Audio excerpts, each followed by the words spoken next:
Boa tarde, povo cristão, galera do YouTube. Aqui quem fala é o José Castor. E vem aí mais um recado de Deus para o meu e também para o seu coração, né? Daqui a pouco, matéria nova, cartas à mesa. Vou abordar a seguinte questão: na sua opinião, o cristão pode ser possuído por um demônio? Por espírito maligno? Daqui a pouco eu vou estar respondendo para você, tá bom? A palavra de Deus diz em 1 Samuel capítulo 16 versículo 1, que diz o seguinte: então disse o Senhor a Samuel: até quando terás dó de Saul, havendo eu rejeitado, para que não reine sobre Israel? Enche o teu vaso de azeite e vem. Enviar-te-ei a Jessé, o belemita, porque dentre os seus filhos me tenho provido de um rei. Bom, essa mensagem foi pregada ontem lá na Cristã por Amor. E hoje eu senti, né, meu coração de estar falando algo aqui a respeito dessa passagem. Mas essa passagem é o seguinte: Saul foi ungido pelo povo. O pregador lá ontem falou que ele foi ungido por Deus. Não. Saul não foi ungido por Deus. Viu? Ele passou a ser ungido por Deus. Passou. Não foi uma coisa que foi na vontade de Deus. Porque o povo aceitou as condições de Deus. Saul não foi ungido por Deus. Saul foi escolhido pelo povo. E o pregador falou ontem lá que ele foi ungido por Deus. Ele não foi ungido. Ele passou. É diferente. Ele passou a ser ungido. Viu? Por causa da insistência do povo. Porque o povo, eles começaram a pressionar Samuel.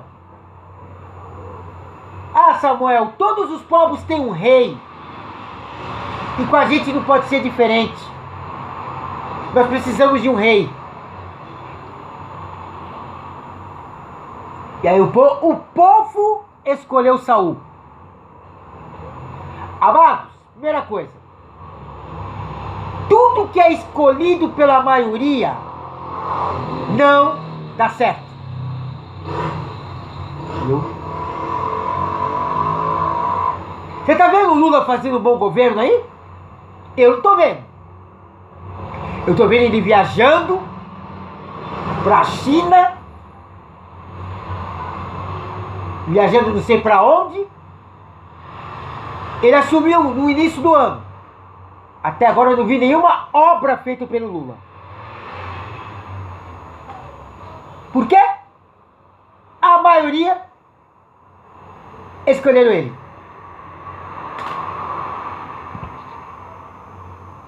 Amados, não temos que ser um na multidão. Tem muita gente seguindo erroneamente as opiniões dos outros e tem se esquecido de Deus. De que quem tem que controlar a nossa vida é Deus. Esse é o primeiro ponto. Quem não quiser concordar, que não concorde. Mas eu falo aquilo que Deus manda. Segundo ponto: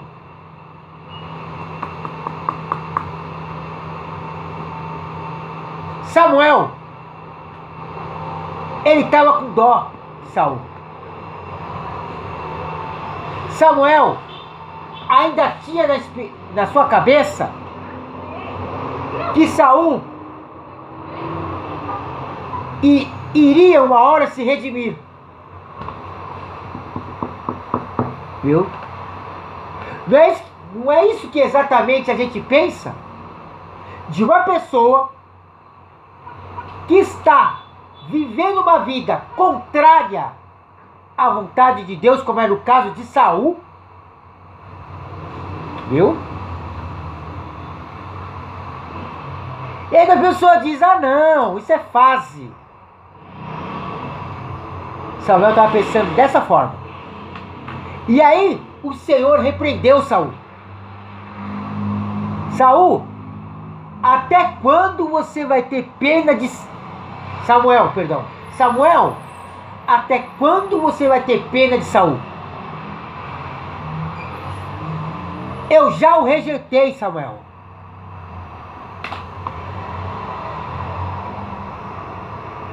Às vezes, é necessário Deus falar o português claro para a pessoa, porque muitos cristãos não entendem a vontade de Deus.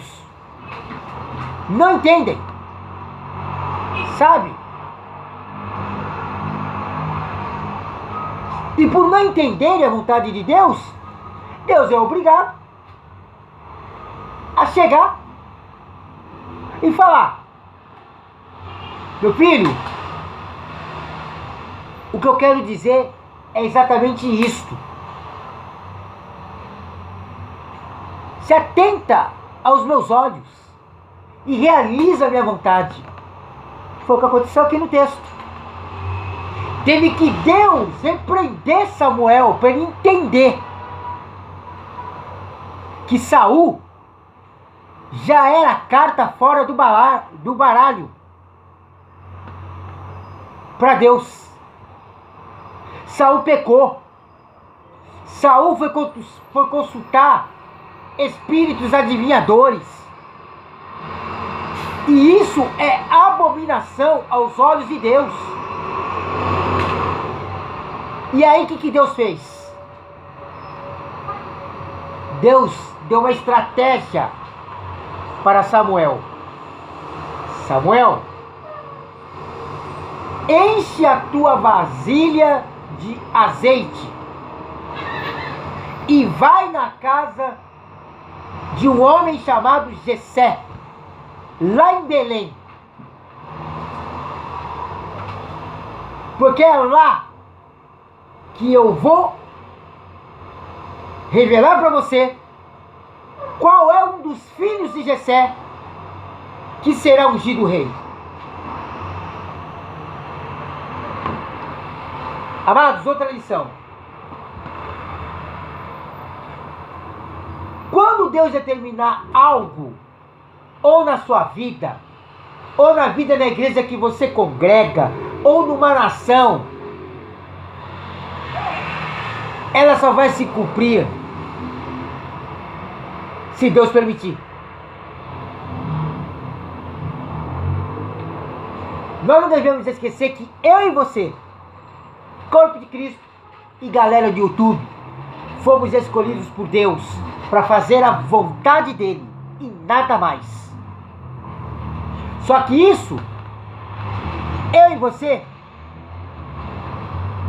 temos que ter isso gravado na nossa mente, porque muitas vezes esquecemos. Fazemos as coisas na força do nosso braço e esquecemos da vontade de Deus para nós. Foi o que aconteceu com Samuel aqui. Samuel esqueceu. Mas aí Samuel resolve obedecer a Deus e vai para Belém. E aí, Samuel comete outro erro. Outro erro. Ele mandou chamar, né, os filhos, né, de Jessé, um por um. E o detalhe, Davi não estava lá. Davi, ele estava pastoreando, cuidando das ovelhas de seu pai.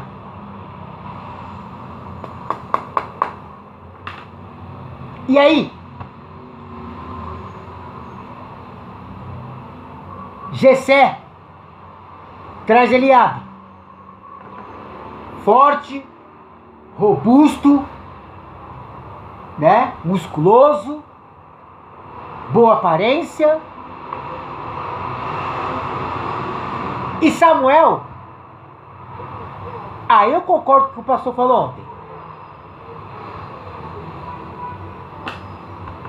Samuel admirou a beleza de Eliabe. E ele disse consigo mesmo: é esse o rei, vou ungí-lo. Só que no momento que ele ia ungir Eliabe, Deus lá do céu bradou o seguinte: Samuel, não é esse. E aí o Senhor, esse foi o erro que Samuel cometeu, atentar para a aparência. E aí nesse ponto, eu vou parar por aqui. É sobre a aparência. Quem já ouviu falar da expressão de Sherlock Holmes? Nunca vá pelo óbvio. Já ouviram falar? Isso é muito falado quando há um assassinato em um filme, ou em uma novela, ou em um desenho.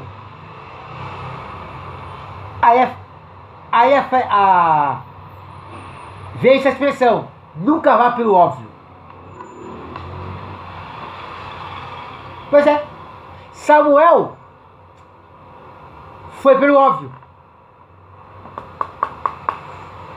E ele foi repreendido por Deus. E aí Jessé foi trazendo um por um. Todos reprovados. E aí Samuel pergunta: são esses os filhos de Davi? Não tem mais ninguém? E aí que Jessé revela Davi. Mas não é sobre isso que eu vou falar. O que eu vou falar é o seguinte: tem muita gente na casa de Deus que está agindo pelo óbvio, por aparência. Ah, esse pastor é uma bênção. É o pastor do fogo, o pastor do reteté, sabe? É o pastor do mistério, do manto.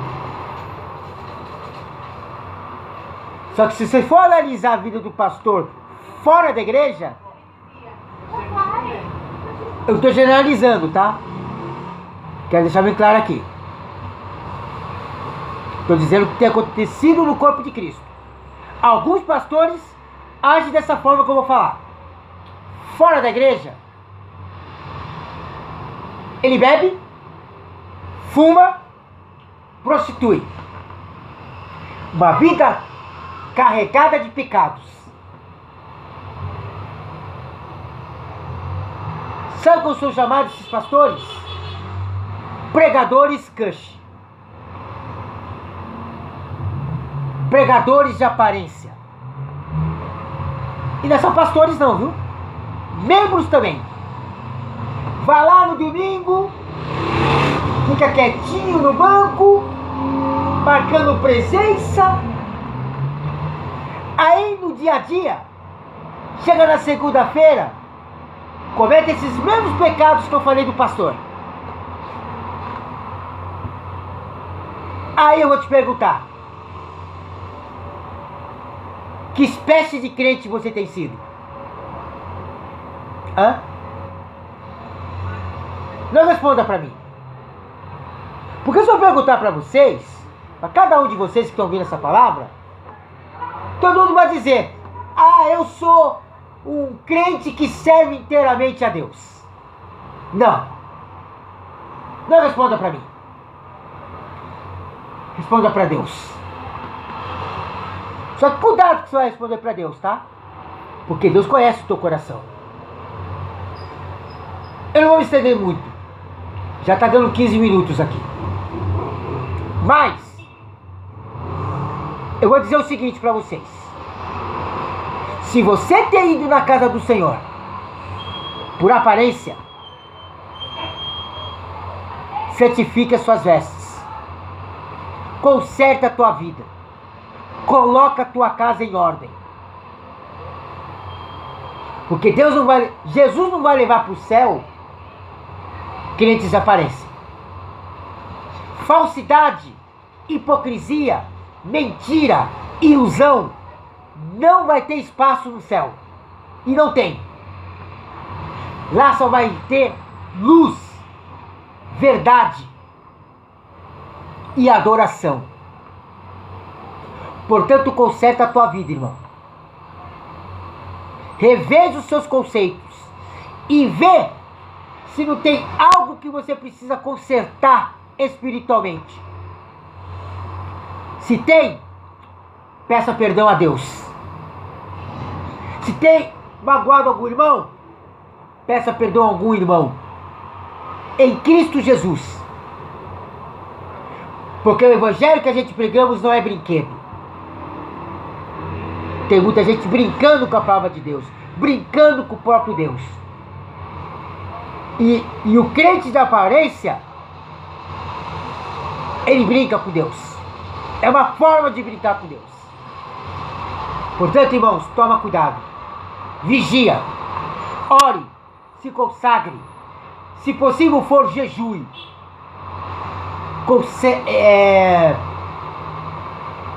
Mude os seus conceitos e sirva a Deus de verdade. Porque fazendo assim, você está experimentando qual seja a boa, perfeita e agradável vontade de Deus para a sua vida. Amém? Eu vou ficando por aqui. Mas guarda essa palavra no teu espírito, que é alimento sólido para a tua alma, para a tua vida espiritual. Eu vou colocar o nome dessa palavra como: nunca vá pelo óbvio. Deus abençoe a todos em nome de Jesus.